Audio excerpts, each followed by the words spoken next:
बोले सदगुरुदेव की जय। कहत कबीर सुनो भाई साधु, साध संगत तर जाएगा। साहब ने संतों की बड़ी अनंत महिमा कह दी। संत है मेरी आत्मा, मैं संतों का जीव,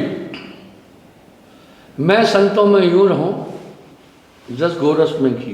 धन जननी धन भूमि धन, धन नगरी धन देश। वह भूमि धन्य है, वो नगरी धन्य है। विवेक की संत बसे जन देश। धन्य वह गांव ठाव वह नगरी, अग्न रहे लवलेश। धन करनी धन सकुल धन, जहां सात प्रवेश। साईं सरीखे संत हैं, या में मीन न मेघ। अब साहब ये साहब की बात है। अलग पुरुष की आरसी, संतन केरी देह। लखा जो चाहे अलग को, इन्हीं में लख ले।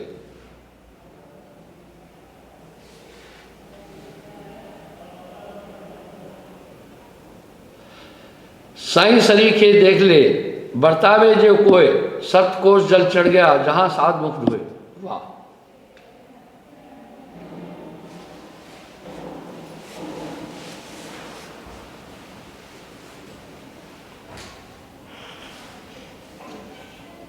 वृक्ष नदी और साधु जन तीनों एक स्वभाव।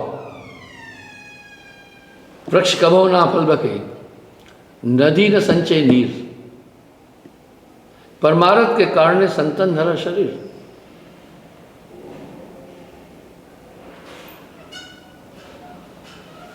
तीनों का एक ही स्वभाव है। जल नहावे, जल शुद्धि में काम आता है। बल वृक्ष दे, वृक्ष फल देते हैं। साध लखावे नाव, और संतजन संसार सागर से पार होने की नाव बताते हैं। ऐसे साधु संतजन पार ब्रह्म की जात, सदा रहे हरि नाम सो अंतर नाई घात। वो हमेशा नाम में रत रहते हैं। नानक देव जी यहाँ बहुत अच्छा फरमा रहे हैं। नानक जो निश्चिंत भजे, रूप राम तह जान। हरिजन हरि अंतर नहीं, यह नानक साची मान।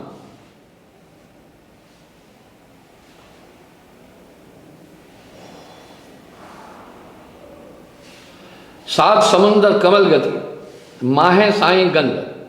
वाह। जिनमें दूजो भिन्न के आंसू साधु निर्बंध। दरअसल ये पूरा संसार बंधा है। निर्बंध केवल जीवन मुक्त संत जन है।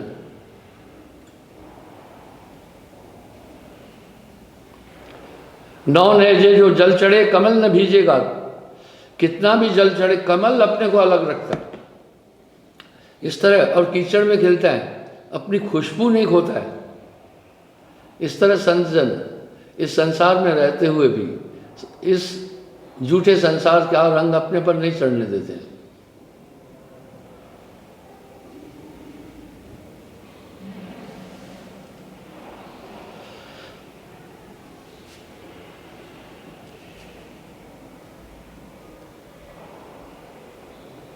साध कमल मद वासना, ऐसा हल्का अंग। मैल मनोरथ ना रहे, निर्मल धारा गंग। साध संगत हरि भक्त बिन, कोई न पावे पावे। इसी तथ्य को गोस्वामी जी भी कह रहे हैं। बिन सत्संग कुमत नहीं छूटी। गोस्वामी जी कह रहे हैं, भक्ति स्वतंत्र सकल गुणखानी, बिन सत्संग न पावे प्राणी।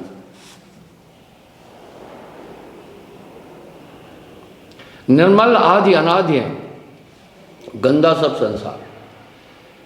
अब यहाँ साहब एक पैरवी कर रहे हैं। नाम बिना सब सो ही नाम, नाम बिना मूर्ख सो कहिए, नाम बिना पापी सो लहिए। ऊँच वही जो नाम है जाना, बिना नाम सब नीच पकाना।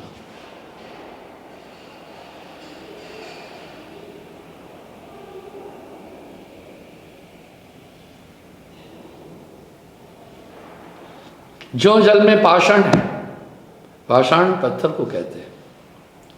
भीजत नहीं अंग, 100 साल भी रहे भीगता नहीं, बाहर निकल वैसे।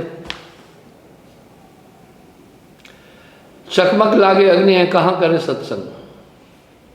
चकमक पथरी रहते एक संग, उठत नहीं चिंगारी।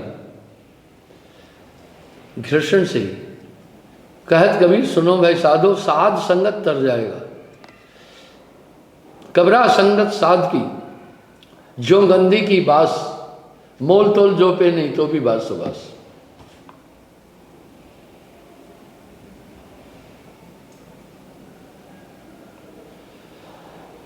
जागर निधा साध को, सो घर डूबे जान।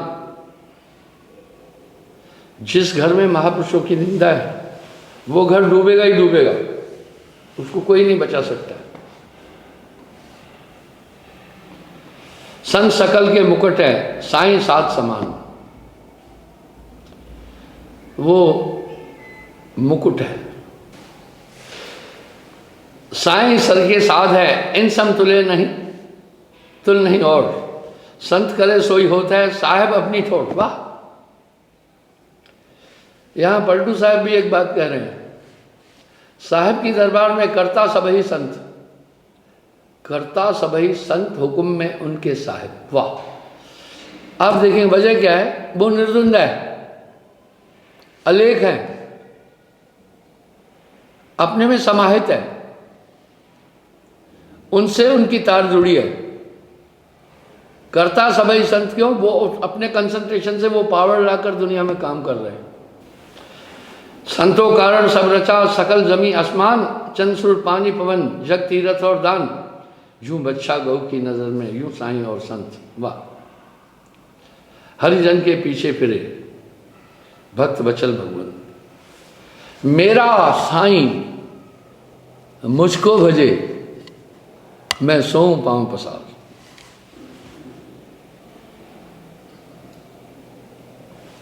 पंडित कोटि अनंत है, ज्ञानी कोटि अनंत। बहुत इस दुनिया में अनंत हो गए। श्रोता कोटि अनंत है, बिरला साधु संत बिरला। संत दर्श दुर्लभ जग माही।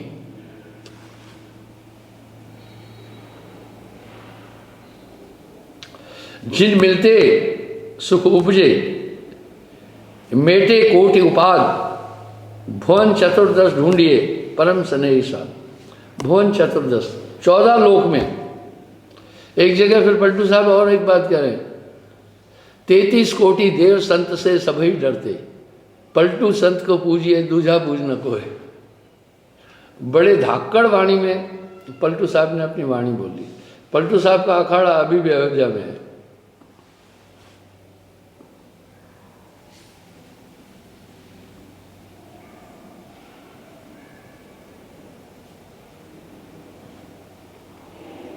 सदगुरु को सिजदा करूं, जिन दीना निज नाम नाम।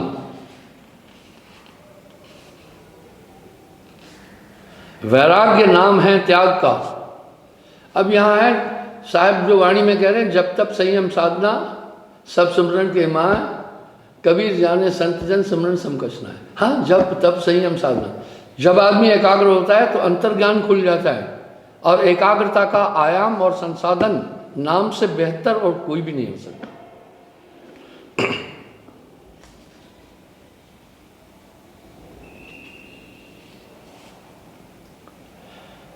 जब लग संशय सर्प है, तब लग त्यागी ना है। वैराग नाम है त्याग का, 5 25 संग। ऊपर की केसरी तजे, अंतर विषय विषय भुजंग।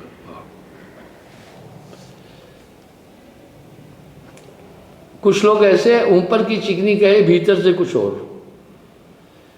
सांप जो केसरी छोड़ता है ना, उसमें विष नहीं होता है, लेकिन अंदर तो विष भरा हुआ है। इस तरह नाम बिना किसी भी कीमत में आदमी शुद्ध ही नहीं हो सकता। ऐसा आखिर क्यों? क्योंकि ये अंतर वाले शत्रु हैं, अपनी क्रियाएं करते रहेंगे। नाम हृदय करो, नाम उजियारी, नाम हृदय प्रकाशित करेगा। अभी जो वासनाएं प्रिय लग रही है, तब ये कांटे की तरह चुभेगी।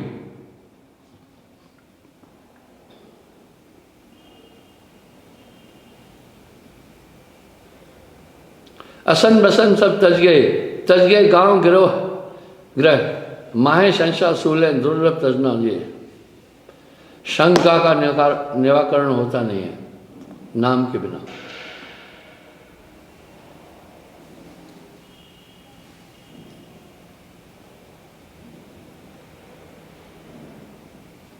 जिनका संशय मिट गया सो पीरन सिर पीर, ज्ञान ध्यान दो सारे तीजे तत्व अनूप, चौथे मन लागा रहे सो भूपन सिर भूप।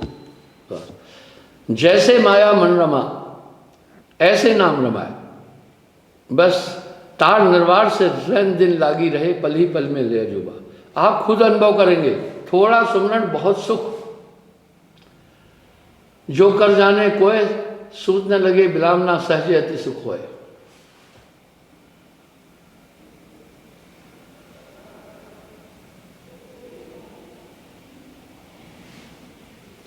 संगत कीजिए साध की संसारी भटकंत, पिंजर सुआ बसत हैं किसको बूझे पंथ। जैसे सुआ तोते को कहते हैं पिंजरे में है ना, उसको कोई उड़ने का रास्ता नहीं। इस तरह ये दुनिया जब तक मन माया के अंदर है, इनको रास्ता ही नहीं सूझेगा। वो घूम घूम कर संसार के पदार्थों की तरफ ही बढ़ेगा।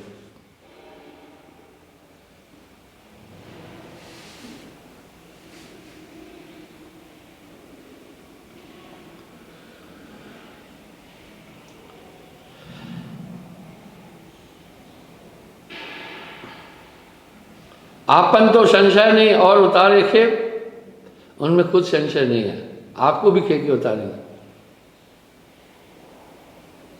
संगत सुर की कीजिए, असुरों से क्या हेत, असुरों से कैसा हेत। साहब ने मांसाहार की घोर निंदा की है, सभी संतों ने मांसाहार की घोर निंदा की है। मांस खाने वाला भक्त हो ही नहीं सकता, नहीं हो सकता। मैंने उस दिन एक प्रसंग उठाया था, वो आधे में छोड़ दिया था।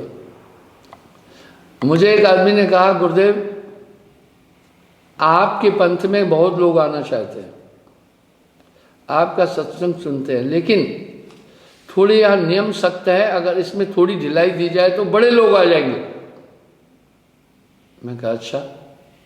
मैं कहा भैया बात सुनना भी, जो यहाँ दीक्षा लेता है उनको 7 नियम की प्रतिज्ञा कराता हूँ। सत्य बोलना, मांस न खाना, शराब न पीना, परस्त्री गमन न करना, चोरी न करना, जुआ न खेलना, हक की कमाई खाना। अब मुझे बताओ, जो मैंने कहा सत्य बोलना, तो क्या ऐसा बोलूं कभी कभी झूठ बोलना? महा झूठा आदमी भी 90% सच बोलता है, 10% झूठ होता है। कभी कभी का झूठ ही तो झूठ है। आप दिनचर्या में देखो, आप कहते हैं नहाने जा रहा हूँ, सच तो बोला जा रहा है। खाना खा रहा हूँ, ये भी तो सच बोला, खाना खाने जा रहा हूँ। अन्य अन्य चीज़ें आप बोलते हैं, लेकिन जहाँ स्वार्थ और हित आता है झूठ बोलते हैं, या जहाँ आप गलती करते हैं उसे छिपाने के लिए आप झूठ बोलते हैं। झूठ तो कभी कभी बोलते हैं ना, तो ये अलर्ट नहीं कर सकते। साहब सीधा कह रहे हैं, सच आपका संरक्षक है, साच बराबर तप नहीं, झूठ बराबर पाप। जाके हृदय साच है, बाके हृदय आप। जिसके पास सच है उसके पास साहब है। मैं बोला इसमें रियायत कैसे? दूसरा मैं कहता हूं मांस न खाना। अब मैं क्या बोलूं कि अंडा खा लेना? कुछ बड़े बड़े पंथ कह रहे हैं विदेशों में हमारे नामी हैं, तो वो वहाँ अंडे को अलोड किए। मैंने कहा ना, मैं आपको यूक्रेन और यूएस की बात बताता हूँ। और यूक्रेन में हमारे हजारों लोग हैं। मुझे उन्होंने कहा गुरुजी, जो हमारे बच्चे हैं सुबह हमसे अंडा मांगते हैं, उनको हैबिट है। तो यहाँ अंडे को तो फ्रूट कहते हैं। मैंने कहा नहीं,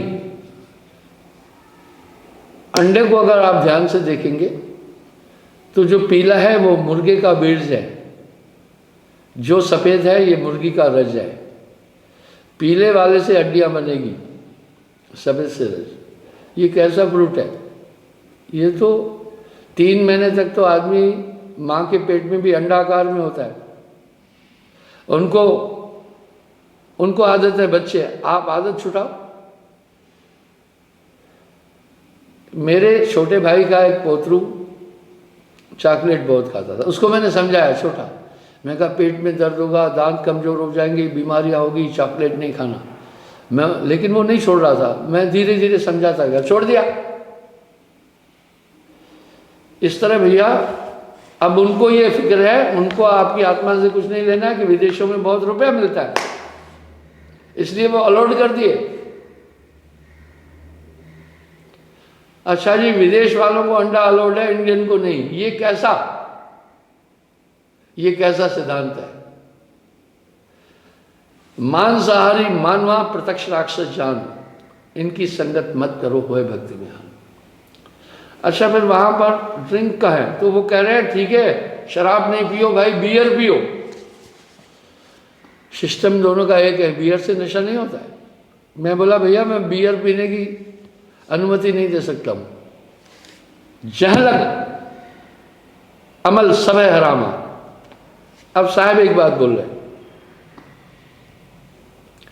अमल पदार्थ जग में जेते, अभक्ष जानकर तजिए तेते। उनको अभक्ष जान करके छोड़ो। क्या मैं ये कहूं कि कभी कभी बियर भी लिया करो? एक बहुत बड़े पंच से मेरा एक भतीजा जुड़ा है, तो वो शादी ब्याह में भी जाता है। मेरा एक भांजा था, उसका शरीर छूट गया, उसको बोलता था बियर पी लो कोई बात। तो वो मुझसे पूछा,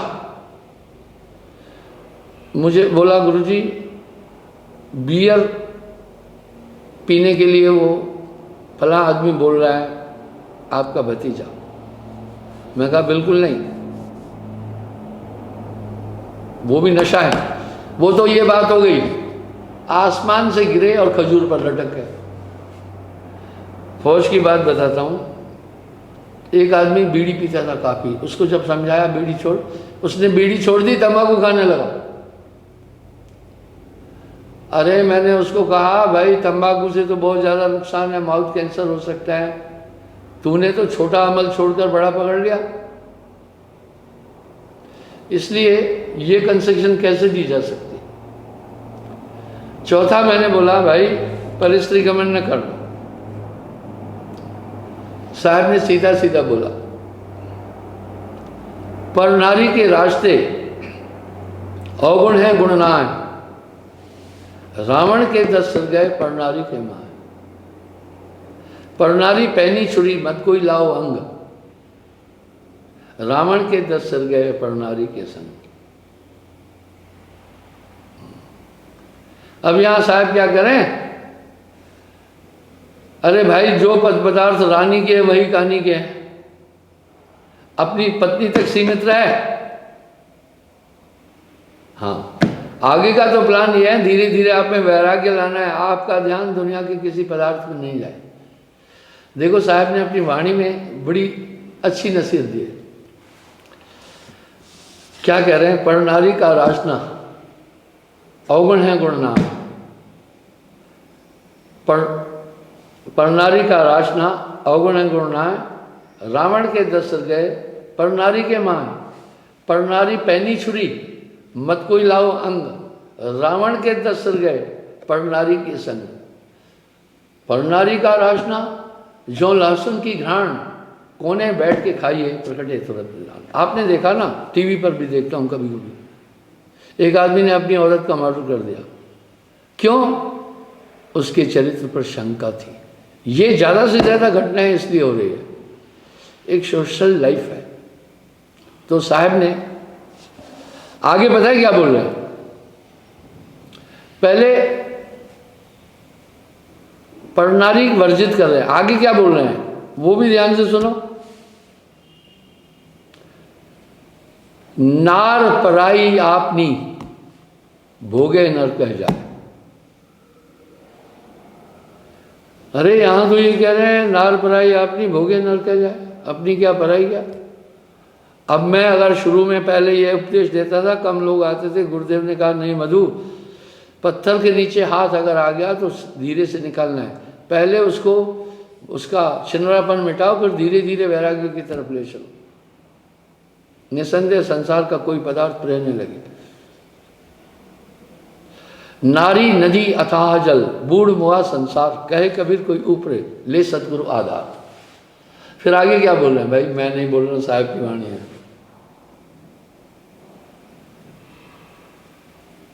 नार पराई अपनी भोगे नर के जाए, आग आग सब एक सी, हाथ दिए जल जाए। अरे भाई आग अपनी है चाहे दूसरी की है, हाथ दिए जल जाए, हाथ दोगे जलेगी।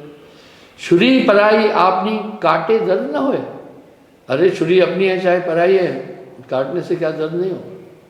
जहर पराया आपना, खाए थे मर जाए। तर्क तो देखो ना साहब का। फिर क्या बोल रहे हैं, को पराया आपना, गिरे सो बूढ़ा जाए, ऐसा भेद विचार कर तू मत गोता खाए। अरे पहले तो ये आपको एक प्रिकॉशन है कि परिस्त्री गमन न कर, अपनी नारी तक रहे, एक नारी ब्रह्मचारी। आगे क्या है, आगे यह है कि वानप्रस्थ जीवन जीना, ये वेद भी यही कह रहे हैं। 50 वर्ष की अवस्था के बाद वानप्रस्थ जीवन जीना, पति पत्नी दूध और पानी की तरह मिलकर रहना संभोग नहीं करना। क्यों? 50 वर्ष की अवस्था के बाद नारी रजो निवृत्त हो जाती है, उसमें मासिक नहीं आता। जब मासिक नहीं आया तो वासना का एंड हो गया। और पुरुष 50 के आसपास पहुंचते ही इम्यून सिस्टम कमजोर होता है, भूख कम लगेगी, भोजन का स्वाद कम आएगा, उतना ही रक्त बन पाएगा जिससे तुम्हारा शरीर चले, और बीर्ज नहीं बन पाएगा ज़्यादा। अगर आप तो विषय करेंगे, अस्थियों में जो संग्रहित बीर्ज है वो चलता जाएगा, आप क्षीण हो जाएंगे। ये तो वेद भी कह रहा है, ये तो वेद भी कह रहा है। तो आगे तो आपको कबीर मन तो एक है, भावे जहां लगाए, भावे गुरु की भक्ति कर, भावे विषय कमाए। मैंने उसको कहा भैया ऐसा है, जो तुम कंस्ट्रक्शन की बात कर रहे हो वो पंथ देते, उनको भीड़ चाहिए, मुझे भीड़ से मतलब नहीं है। मैं कहता हूं 100 कपूतों से एक सपूत अच्छा। अब यहां साहब क्या करें, कबरा खड़ा बाजार में, लिए लोहाटा हाथ, लोहाटा कहते हैं जलती हुई लकड़ी। जो घर फूके आप ना, चले हमारे साथ। अब क्या घर फूके आ रहे हैं, घर अंतःकरण, इसमें काम क्रोध लोभ मोह अहंकार है। साहब कह रहे हैं मैं ज्ञान रूपी लोहाटा हाथ में लेकर खड़ा हूं, जिसे अपना हृदय साफ करना है, मेरे साथ चल। फिर क्या करें, शीश उतारे भुई धरे, शीश उतारे भुई धरे, तापर राखे पांव, कहे कबीर धर्मदास से ऐसा हो तो आओ। अब साहब कह रहे हैं अपना सर उतारना, जमीन पर रखकर, उस पर पैर रखकर तब मेरे पास आना। मतलब क्या है, मतलब है अहंकार का त्याग, मैं हूं इसको खत्म कर देना। बुल्ले शाह से किसी ने पूछा मालिक की दरगाह का रास्ता कैसा है। बुल्ले शाह जमीन पर लेट गया, नाक रगड़ने लगा। ये नाक रगड़ना क्या है? कभी कभी कुछ लोग कह रहे हैं भाई इसने हमारी नाक काट दी। नाक रगड़ने का मतलब है पूरा समर्पित, मेरी गलती को माफ करो। नाक रगड़ना यानी अहंकार छोड़ना। तो बुल्ले शाह नाक रगड़ने लगा,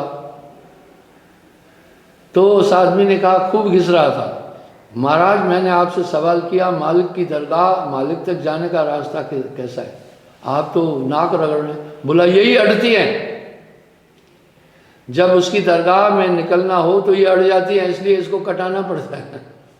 नाक कटाने का मतलब नहीं है कि अहंकार को छोड़ना है। मोटी माया सब तजे, झीनी तजी न जाए, पीर पैगंबर औलिया झीनी सब इनको खाए।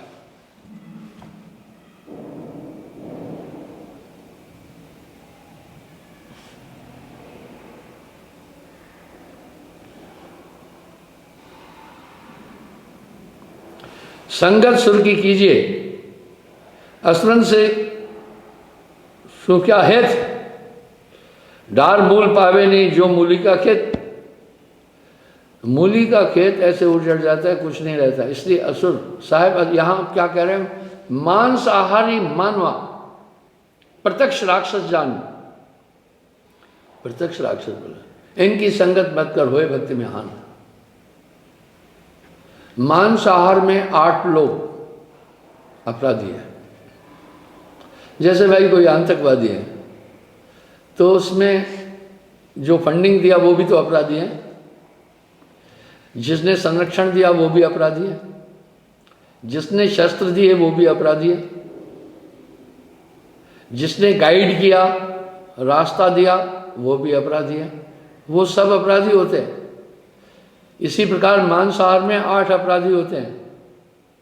पहला है पालने वाला, इसलिए हमारे पंथ में हम मुर्गी, बकरी और मत्स्य पालन वर्जित करते हैं। दूसरा, उस बकरे को बेचने वाला, जो बेच रहा है, बेचने का। तीसरा, खरीदने वाला, जो खरीदा। चौथा, उसको मारने वाला, जिसने मारा, जिसने काटा।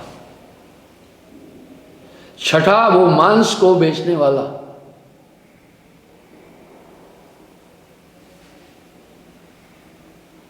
पांचवा मांस को बेचने वाला। छठा, उस मांस को खरीद कर घर लाने वाला।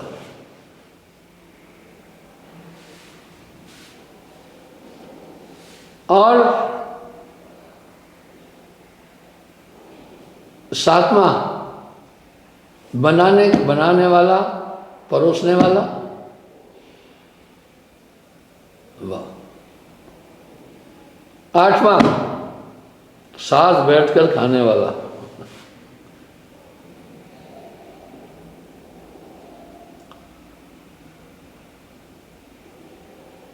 आखिरी में मांस खाने वाला। मैं आपको फौज की बात बताता हूं। मैं जब जेसीओ बना तो मेस में तो टेबल पर बैठकर डिसिप्लिन है मांस खाना। एक दिन जब मैं उस पर बैठा तो मेरे बगल में एक सूबेदार साहब था, बाकी मांस खा रहे थे, हड्डी चुप चबा करके पास में रखी, मैं भोजन नहीं खा सका। और वहाँ ऐसे अचानक उठना नहीं, उठना है तो सब साथ उठना है। मैं बैठा रहा, भोजन नहीं खाया। फौज में 3 दिन मीट होता है। आप दृढ़ तो बनो ना यार। उसके बाद क्या हुआ, साथ बैठकर खाने वाले पर बता, मैंने मीट के दिन मेस में खाना बंद कर दिया।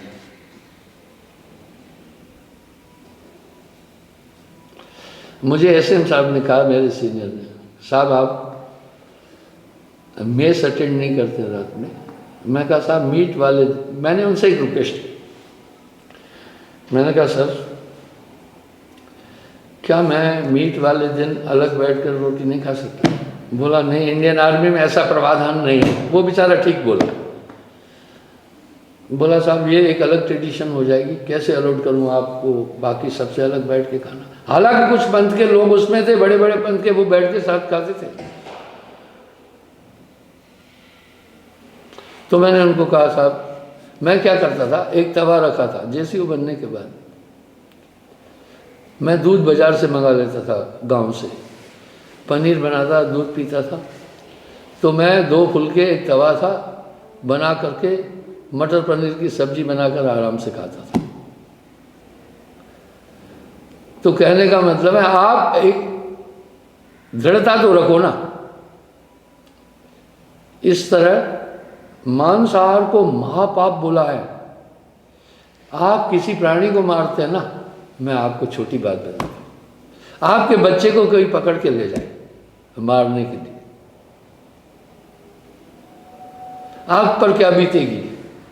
बकरी भी बेचारी रंभाती है, दुखी होती है जब उसके बच्चे को ले जाते हैं। जीव न मारो बापरा, सबके एक है प्राण, हत्या कबू न छूटती, चाहे कोट सुनो तुम प्राण। कथाएं प्राण चाहे कितने भी सुनना, आपका पाप नहीं कर सकते, महापाप है। जीव दया और आत्म पूजा, इन सम देव अवर्ण तुझ। ये 3.25 इंच लंबी जीभ है ना, ये इंसान से बहुत बड़ा पाप कराती है। ठीक है,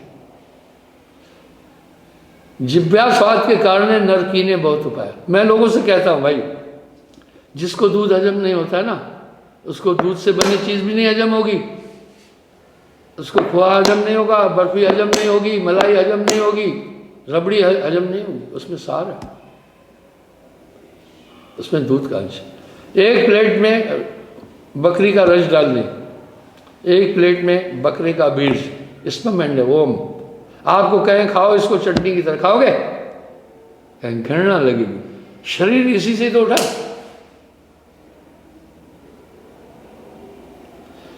इसलिए ये घोर पाप है।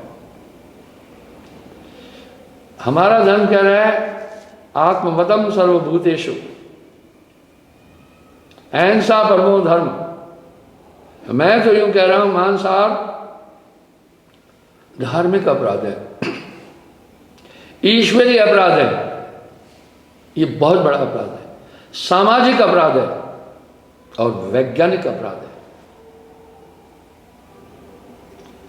डॉक्टर सैमुर के अनुसार धरती पर 2 तरह के प्राणी हैं, शाकाहारी और मांसाहारी।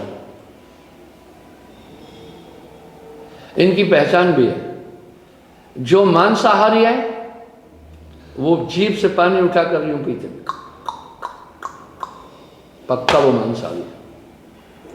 दूसरा, उनकी आंखों में इंफ्रारेड सिस्टम है, रात में भी देख सकते हैं अपना शिकार करने के लिए। तीसरा, उनके दांत नुकीले हैं। चौथा, उनके नाखून भी नुकीले हैं। 5वां, उनके शरीर में विष है। इस तरह शाकाहारियों की 5 पहचान है। ये डार्क ब्लाइंड है, रात में नहीं देख सकते। दूसरा, पानी निगल कर पीते हैं। तीसरा,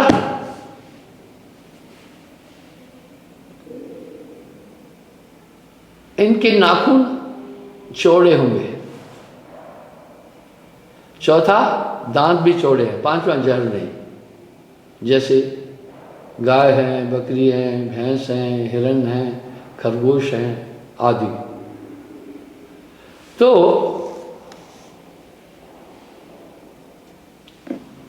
ये कभी क्रॉस में नहीं जाएंगे। मैंने अपनी 71-72 साल की उम्र में कभी नहीं देखा कि गाय किसी अंडे को चट चबा रही है या किसी मुर्गी को पकड़ लिया, और कभी नहीं देखा कि बिल्ली या लोमड़ी या लकड़बग्गा किसी की गोभी उठाकर खा रहा है। ये क्रॉस डाइट में इंसान जाता है। मुझे किसी ने कहा जी बंदर मांस खाता है। मैं बोला इंसान ने उसको गंदी आदत डाली होगी। ठीक है, जैसे अमेरिका के कुछ प्रोडक्ट्स हैं इंडिया में वर्जित है, वो क्या करते हैं, गायों को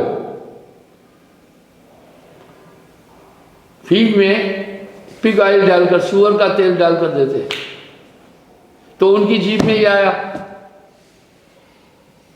इसलिए वो खाने लगे। नेचुरल ये नहीं खाते हैं। इसलिए ये वैज्ञानिक अपराध है, ईश्वरीय अपराध है जब हम कह रहे हैं आत्मतम सर्वभूतेषु, किसी जीव को नहीं मारना। तुलसी या जग आय के बदला कहीं न जाए, जो सब काटे आन का अपना राह कटाए। जीव न मारो बापरा सबके एक प्राण, हत्या कबहू न छूटती कोट सुनो तुम प्राण। हाँ, तुलसी या जगा के बदला कहीं न जाए, जो सर काटे आन का अपना राह कटाए। ये अपराध है सब।